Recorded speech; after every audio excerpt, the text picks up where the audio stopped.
তো এবার নোয়াখালীর টিম আশা করি মালাঙ্গার উপর চোখ রাখবে। আমি বোম্বাইয়ের মাঠে যাব, ওনার সাথে দেখা করবো। যত কষ্ট হোক, যত টাকা দেবে যাক, উনি একটা ব্যান্ড বা উনি একটা আইকনিক। নর্মাল ভাবে থাকলেও কিন্তু আমাকে সবাই মালাঙ্গা বলে ডাকে। লাসুদ মালাঙ্গাকে কোচ হিসাবে নোয়াখালী এক্সপ্রেস টিমে চাই। বিশেষ করে ওনাকে মেন্টর হিসাবে যে কোনো ভাবে হোক, নোয়াখালী টিম যত নতুন, লাসুদ মালাঙ্গা কোচ হিসাবে কখনো আসে নাই, মেন্টর হিসেবে আসে নাই, কোনো টিমে আনে নাই। তো এবার নোয়াখালীর টিম আশা করি মালাঙ্গার উপর চোখ রাখবে, কিভাবে ওনাকে আনা যায়, কিভাবে ওনাকে বেশি বেশি আনা যায়। আমি আশা করি যত আমি তাড়াতাড়ি ওনার সাথে শীঘ্রই দেখা করতে পারি। আর না হলে আমার পাসপোর্ট টাসপোর্ট বানা রাখছি, আমি বোম্বাইয়ের মাঠে যাব, ওনার সাথে দেখা করবো।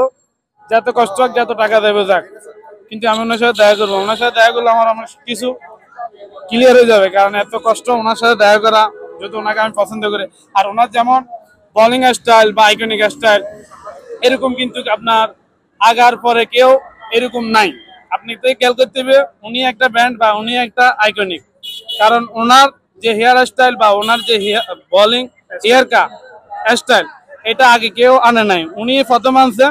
এখন যারা আসতেছে ওনাকে কপি করে আসতেছে, কিন্তু সবকিছু কপি করতে পারলে ওনার হেয়ার স্টাইল পারবে না। মানে বোঝার পর থেকে স্টাইলটা যখন আমি এভাবে রাখা শুরু করছি, সবসময় চলাফেরা করি, নর্মাল ভাবে থাকলেও কিন্তু আমাকে সবাই মালাঙ্গা বলে ডাকে। তো অনেকে আমাকে চিনে ওনার মধ্যে বা ওনাকে হিসাবে চিনে, অন্য নাম আমাকে চিনে না। বা আগে একটা সময় মাঝে মধ্যে চুল যখন অতিরিক্ত বড় করে ফেলতাম, জট হয়ে থেকে মাছেলো বলে ডাকি বলতে, কিন্তু আসলে আমি তো মাছেলো লাভার না। মালাঙ্গা হয়েছে যে একটা আইকনিক বলার, প্লাস আপনার বুঝতে হবে যে ওনার এমন একটা বলার, ইতিহাসের সেরা বলার, ইয়ারকার রাজা যাকে বলে। তো সবকিছু মিলাই ওনার এই পর্যন্ত অনেক ক্রিকেটারের গালি দেওয়া বা হ্যাটাস অনেকে পাবেন, কিন্তু মালাঙ্গার ক্ষেত্রে এটা আমি খোঁজাখুঁজি করে পাই না। হ্যাঁ, আমি রোডে ঘাটে বাড়িলে কোনোদিন গালি শুনতে হয় না, সত্যি কথা এটা। সবাই আরো আমাকে দেখে আনন্দ হয়, মেয়ে হোক ছেলে হোক যে কেউ চিল্লাপাল্লা করে কেন জানি। মানে একটা দেখলে বাকি 10টা 15টা কেন জানি আমার নিয়ে গবেষণা শুরু হয়ে যায়। তা আমি বুঝতে পারলো, আমি না বুঝার বন্ধরে হাঁটা শুরু করি। আর মাঝে মধ্যে চিল্লা মারি উঠলে সর্বোচ্চ আমার পক্ষের থেকে লাইক ছাড়া কিছুটা সুযোগ থাকে না।